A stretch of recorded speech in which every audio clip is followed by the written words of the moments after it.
Merhaba arkadaşlar, kanalıma hoş geldiniz. Bugün sizlerle ipek gibi tadına doyum olmayan kremasıyla ve pamuk gibi yumuşacık pandispanyasıyla hem çok hafif hem de çok lezzetli harika bir çilekli pasta tarifi paylaşacağım. Hem pandispanyanın hem de pastacı kremasının tüm ayrıntılarını, tüm püf noktalarını tarifimde bulabilirsiniz. Tek tek hepsini ayrıntılı bir şekilde anlattım. Şimdi isterseniz ilk olarak pandispanyanın yapımıyla pastamızın yapılışına geçelim. Pandispanya için oda ısısındaki 6 adet yumurtamın sarısını beyazından ayırıyorum. Beyazına bir fiske tuz atarak hafif köpürttükten sonra yavaşça yarım bardak şekeri ekleyerek iyice kıvam alana kadar en yüksek devirde çırpıyorum. Burada en önemli püf nokta yumurtanın sarısını beyazından ayırırken sarısının içine beyazı karışabilir ama beyazın içine kesinlikle bir damla bile yumurta sarısı karışmamalı. Ayrıca yumurta beyazları kaşıktan düşmeyecek kıvama gelene kadar mutlaka güzelce çırpılmalı. Ve kullandığınız bütün malzemeler mutlaka kuru olmalı. Bu da çok önemli. En son yumurta beyazlarının kıvam alıp almadığını kontrol ettikten sonra yumurta sarısını çırpmaya geçeceğim. Ama burada şurada gördüğünüz gibi arkadaşlar böyle parlak ve katı bir kıvam elde etmeliyiz. İkinci olarak yumurta sarılarını çırpmaya başladıktan sonra yarım çay bardağı kadar sıcak suyu yavaşça ekleyip biraz köpürdükten sonra kalan yarım bardak şekeri üzerine yavaşça ekleyip yumurta sarılarım açık bir renk alıp mayonez kıvamına gelene kadar güzelce çırpıyorum. En yüksek devirde bir 4-5 dakika kadar mutlaka çırpın arkadaşlar. Güzel koyu kıvamlı bir hal almalı mutlaka. Bu çok önemli pandispanyanın kıvamı için. Bakın ekranda da gördüğünüz gibi yumurtanın renkleri açıldı. Neredeyse beyaza döndü.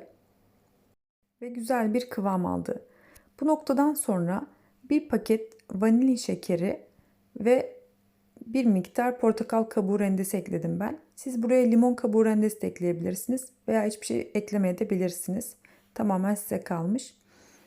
Sonrasında 1,5 bardak un, yarım bardak nişasta ve bir paket kabartma tozunu güzelce karıştırıp bir elek yardımıyla 2-3 defa da eleyerek güzelce çırparak karıştırıyorum. Burada mikserle çırpabilirsiniz. Çünkü içinde hiçbir pütür kalmamalı ve pürüzsüz bir kıvam almalı mutlaka. Burada yumurtayı söndüreceğim diye korkmayın.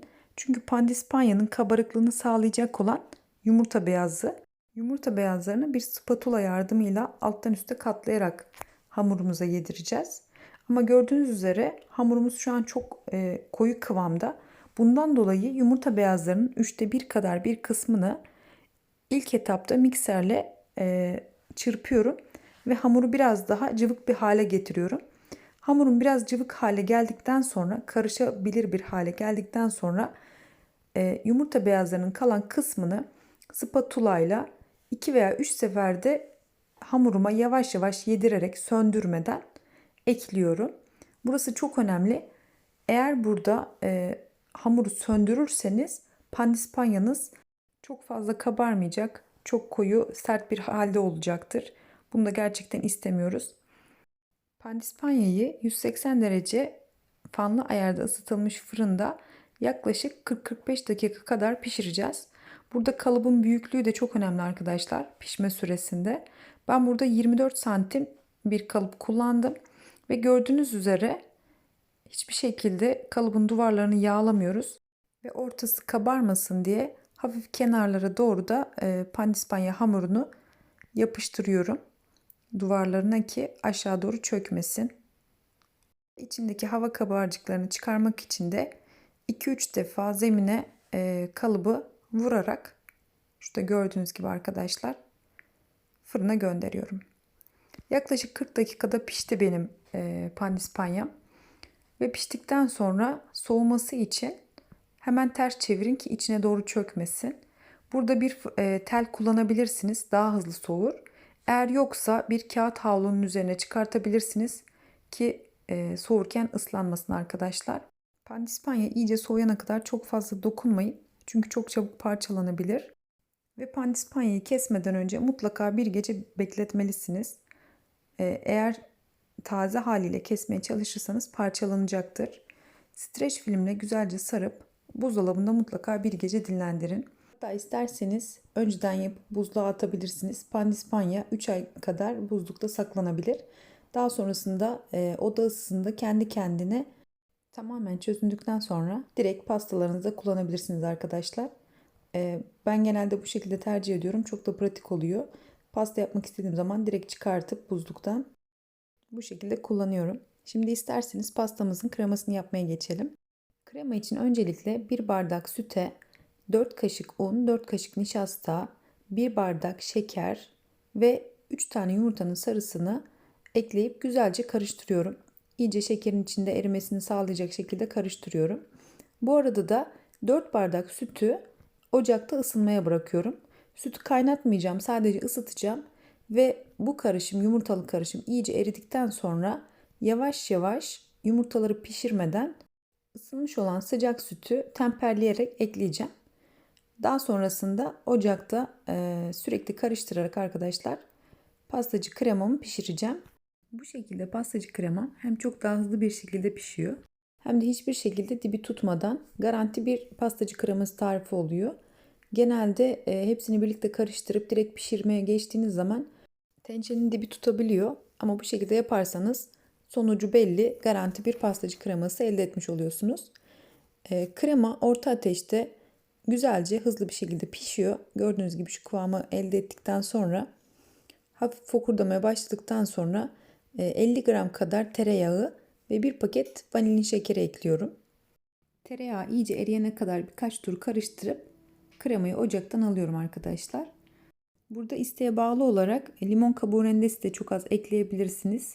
Daha fresh, taze bir tat verir o da. Kremayı ocaktan aldıktan sonra soğuması için üzerini hava almayacak şekilde streç filmle kaplıyorum ve bir köşeye alıyorum. Mümkünse bir gece önceden pastacı kremanızı yapıp bir gece buzdolabında dinlendirin. Daha sonra kullanın. Bu şekilde çok daha lezzetli olacaktır. Burada gördüğünüz gibi arkadaşlar çok katı bir hale gelmiş. Bir gece beklettim ben buzdolabında. Mikserle çırpıyorum ve üzerine 300 gram kadar yani bir paket labne peyniri ekliyorum.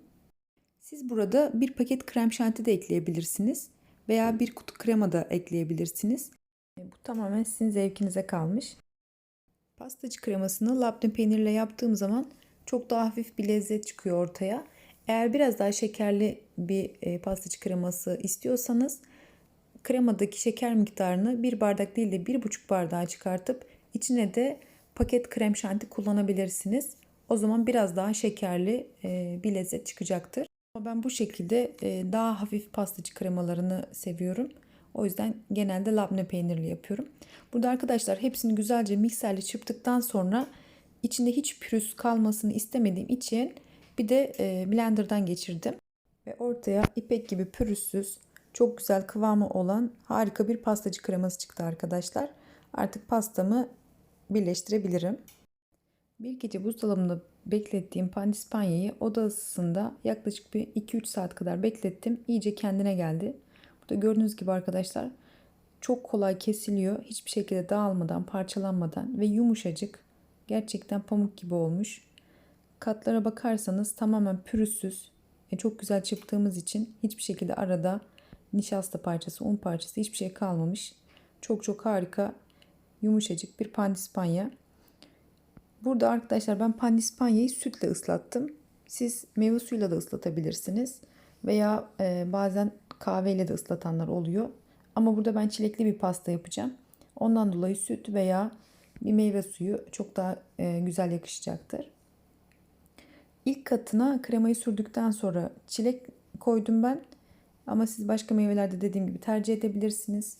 Her katını sütle ıslattıktan sonra bir kat çilek, bir kat muz şeklinde dengelemeye çalıştım. Burada araya isterseniz çikolata parçaları koyabilirsiniz. File badem koyabilirsiniz. Ya da sevdiğiniz meyvelerden karışık bir meyveli pasta yapabilirsiniz. Çünkü pastacı kremamız gerçekten meyveli pastalar için çok çok uygun bir krema oldu. Yine isteğe bağlı olarak bir katına ekşi meyve reçellerinden yani vişne reçeli gibi çok az sürebilirsiniz. O da tadını gerçekten patlatacaktır. Daha lezzetli olacaktır. Ben burada daha sade, daha yumuşak bir tat istediğim için sadece çilek ve muz kullandım arkadaşlar. Bu pastanın dışını kaplarken ekstra başka bir krema yapmadım. Direkt içinde kullandığım pastacı kremasıyla dışını da kapladım gördüğünüz üzere. Bu şekilde hem daha hafif hem de yapımı daha kolay bir pasta oldu. Ama dışını süslemek isterseniz buttercream yapabilirsiniz veya krem şantiyle yine süsleyebilirsiniz. Ama çikolata, ganaj gibi şeyler bu pastaya yakışmayacaktır. Meyveli bir pasta olduğu için. O yüzden ben sade bırakmaya özen gösterdim. Ağır bir ekstra tat istemedim açıkçası pastada. Bu tarifi doğum günlerinizde, özel günlerinizde gönül rahatlığıyla kullanabilirsiniz arkadaşlar. Gerçekten %100 garanti verebileceğim bir tarif. Çok lezzetli, çok hafif, güzel bir pasta oldu. Yapması da gerçekten çok kolay, çok fazla zaman almayan güzel bir pasta oldu arkadaşlar. Ben üzerini taze çileklerle ve renkli bezelerle süsledim. Ve pastamı servis etmeden önce bir gece buzdolabında dinlendirdim. Eğer zamanınız yoksa yaptıktan sonra en az bir 4-5 saat buzdolabında dinlendirmek gerekiyor. Böylece pastanın dokusu ve tadı tam kıvamına gelmiş oluyor arkadaşlar. Tarifi deneyecekleri şimdiden afiyet olsun diyorum. Denedikten sonra yorumlar kısmında benimle paylaşırsanız çok mutlu olurum. Burada ekranda pastamın dokusunu göstermek istiyorum size. Yumuşacık, gördüğünüz üzere çok harika bir pasta oldu. Hem pandispanya'nın hem de pastacı kremasının bütün püf noktalarını vermeye çalıştım. Umarım tarifimi beğenmişsinizdir. Eğer tarifimi beğendiyseniz beğen butonuna basmayı, bana destek olmak için kanalıma abone olmayı ve bunun gibi güzel tariflerden haberdar olmak için bildirim zilini açmayı unutmayın. Hepinize hayırlı, mutlu, güzel günler diliyorum.